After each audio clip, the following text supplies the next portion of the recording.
It's 8 a.m. in northern Chile. As people on shore begin their day, 25 kilometers below the Earth's surface, tectonic plates shift in a massive earthquake. Immediately, seismographs detect this activity, and computers begin determining the quake's epicenter and magnitude. Within seconds, people feel the powerful shaking, strong enough to knock them to the ground and damage buildings. This is a warning sign of a possible tsunami.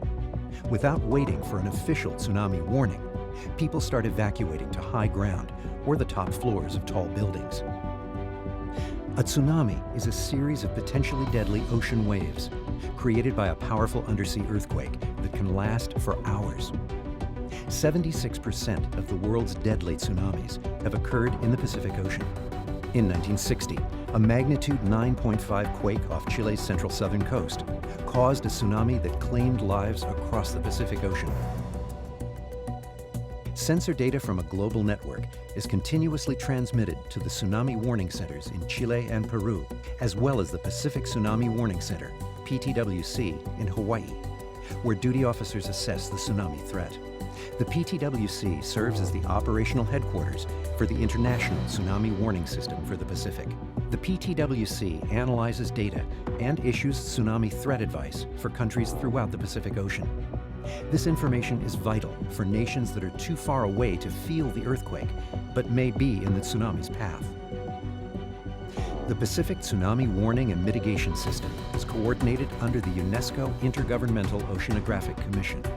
It covers 46 countries of the Pacific Ocean and its marginal seas, and was started in 1965 in response to the deadly Chile tsunami of 1960. Early readings indicate the earthquake is at least a magnitude 8.8 and located off Chile's northern coast.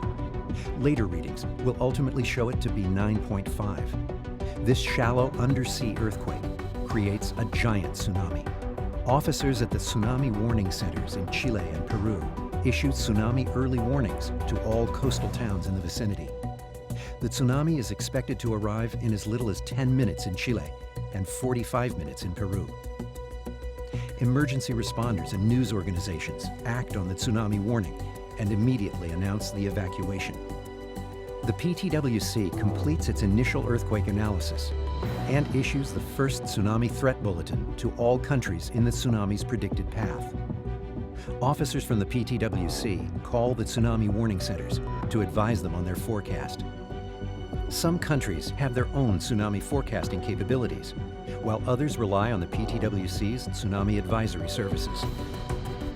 Early warnings with accurate tsunami forecasts depend on contributions from all countries and the free and open sharing of real-time seismic and sea level data. The PTWC forecasts that tsunami waves of 5 meters or more will arrive in Hilo, Hawaii and Samoa in 14 hours, and in Japan in 22 hours. The PTWC issues its second bulletin with predicted wave heights to all countries. The first of many tsunami waves strike the Chilean coast. Fortunately, due to regular tsunami evacuation drills and the early response, no one was in the danger zone when the waves crashed ashore. There are no casualties. The PTWC reports on observed waves for Chile. The third wave was the largest and arrived 30 minutes after the first. The PTWC monitors tsunami threats and advises countries across the Pacific. Each nation issues its own tsunami warning and guides its own emergency response. In Samoa and Hawaii, tsunami warnings are issued and evacuation begins. Local authorities quickly spread the word about the tsunami alert and carry out their response plans. The PTWC continues monitoring and issuing updated bulletins and reports. 14 hours after the earthquake, the tsunami strikes Hawaii and Samoa. Thanks to status bulletins and advice from the PTWC, these areas have fully evacuated. The natural disaster causes extensive property damage, but no lives are lost. The tsunami sweeps across the Pacific Ocean. Tsunami warning centers on the western side of the Pacific issue warnings in preparation. While emergency management authorities in those countries determine areas of evacuation, Hawaii and Samoa have canceled their warnings and deployed search and rescue teams.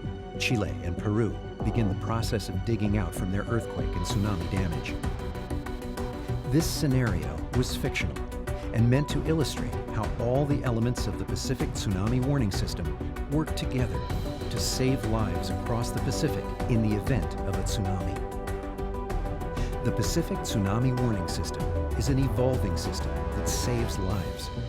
Only with ongoing long-term support can the PTWS stand ready to warn nations in time to take action.